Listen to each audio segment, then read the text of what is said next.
हमने नवरात्रि बहुत धूमधाम से मनाई और विजयदशमी को भी बड़े धूमधाम से मनाया।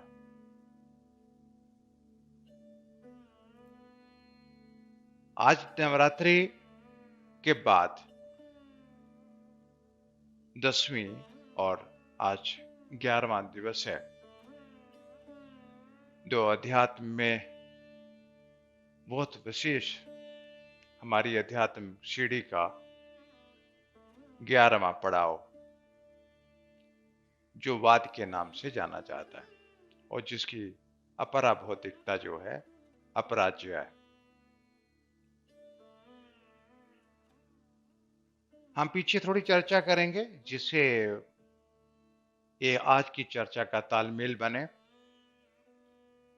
हमने उस दिन पहले याद किया था अर्धचंद्र भगवान शंकर चंद्रशेखर का स्थान,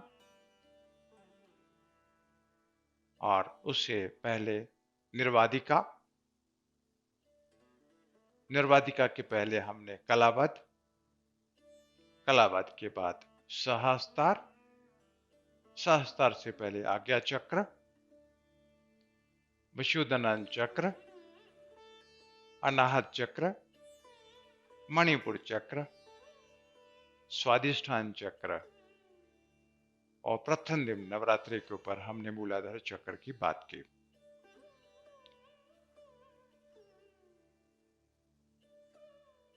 इस आगम शास्त्र से जब निगमन शास्त्र की तरफ हम बढ़े तो जैसे जैसे सीढ़ी हम चढ़ते जाते हैं वैसे ही अपरा भौतिकता जो हमें है, मान, सम्मान, यश, प्रतिष्ठा,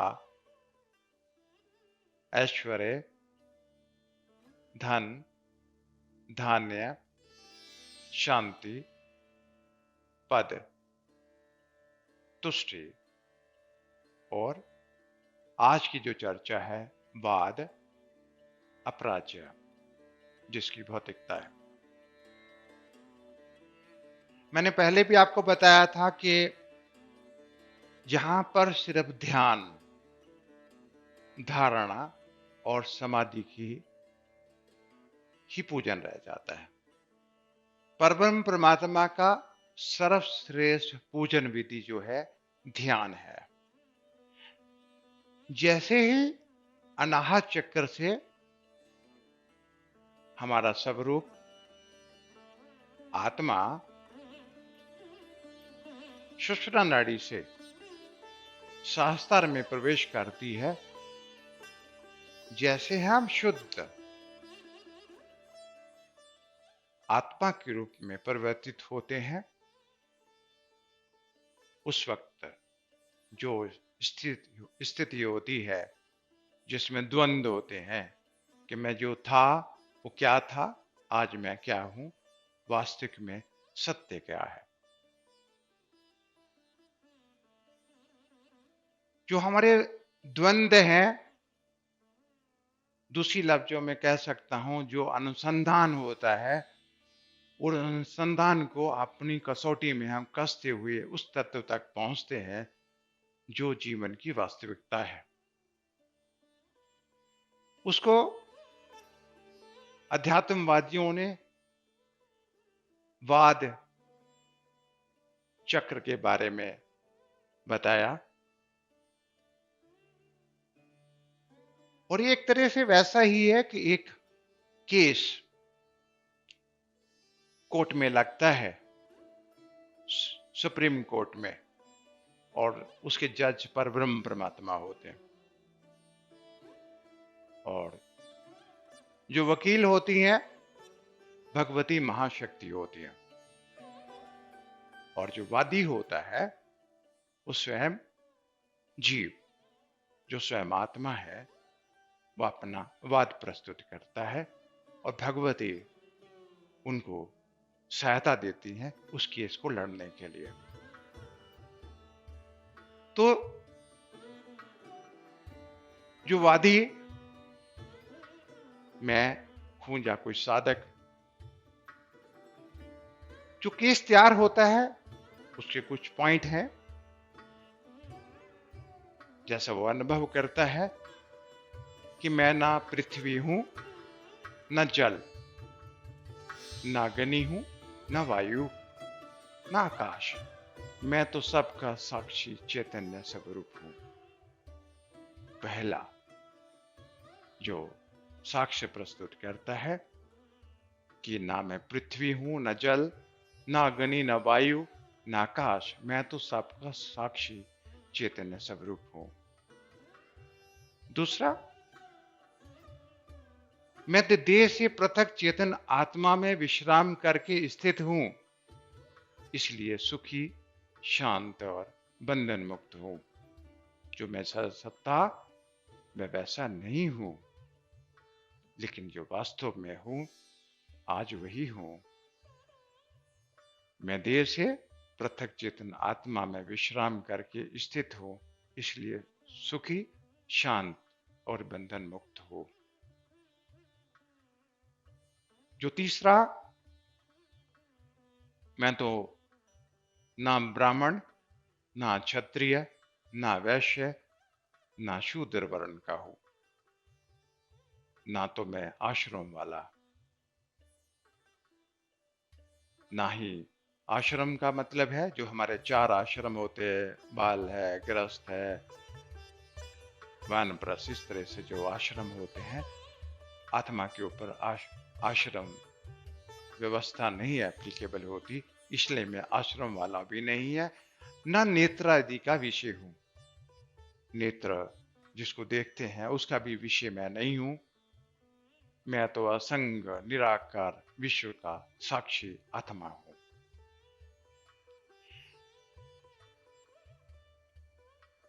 मेरे गुरु जी का वचन है कि तू सबका एक दृष्टा है, निश्चय ही वह तेरा बंधन अर्थात तेरा भ्रम है कि तू किसी दूसरे को दृष्टा मानता है। मेरी जो आत्मा है,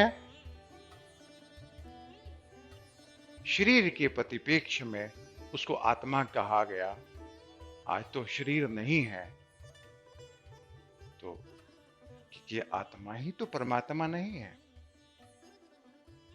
मैं ऐसा मानता हूं क्योंकि गुरु जी कहते हैं कि कोई और दृष्टा नहीं है। अगर किसी दूसरे को दृष्टा मानता है और ये तरह भ्रम है, तो मैं ही अहम ब्रह्म ब्रह्म हूं। मैं करता नहीं हूं, मेरी शक्ति ही प्रमुख करता है। मैं नहीं करता हूं, जो भी कुछ करती है भगवती महाशक्ति ही करती हैं। मैं विशुद्ध चेतन रूप हूं, मैं सच्चिदानंद स्वरूप हूं, मैं मुक्तानंद हूं, मैं निरपेक्ष, निर्विकार, भार रहित, शीतल, आश चेतन रूप हूं। ये एक वाद प्रस्तुत होता है परब्रह्म परमात्मा के कोट के अंदर। ध्यान में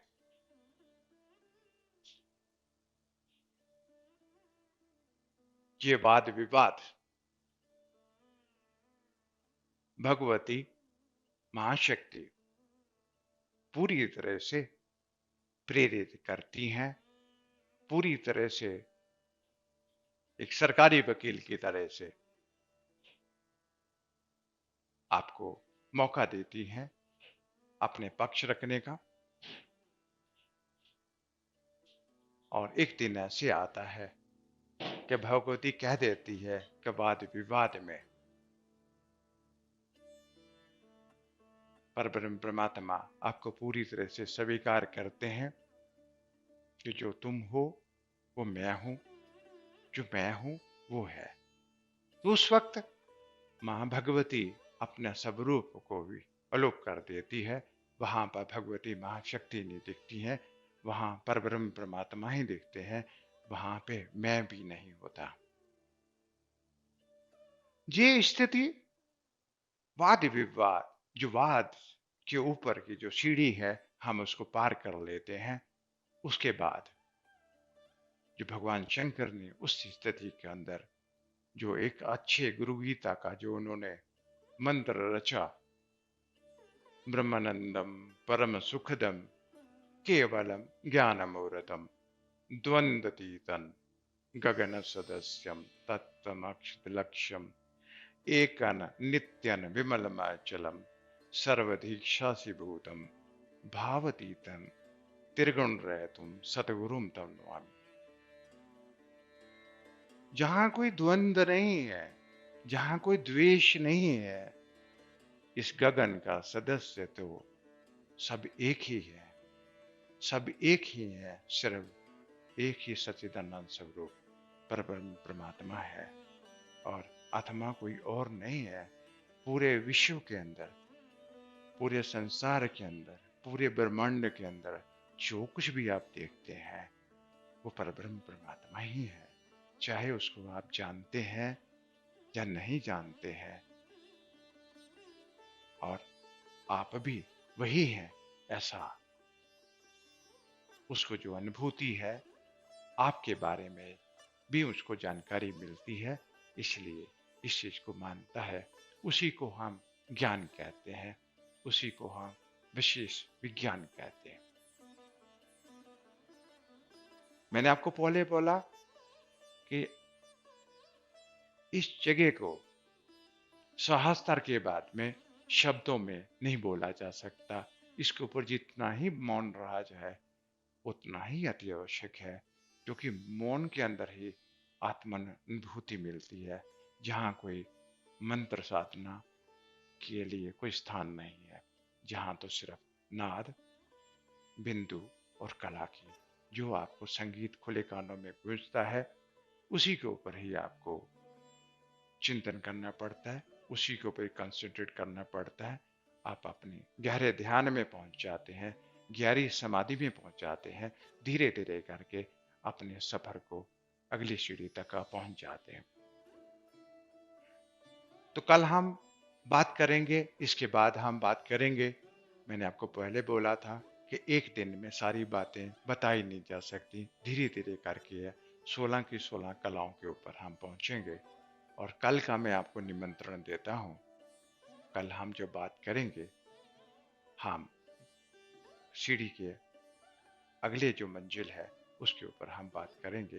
तब तक के लिए आपको मैं बहुत बहुत आशीर्वाद देता हूँ। खुश रहिए, शांत रहिए, आबाद रहिए और सुसंपन्न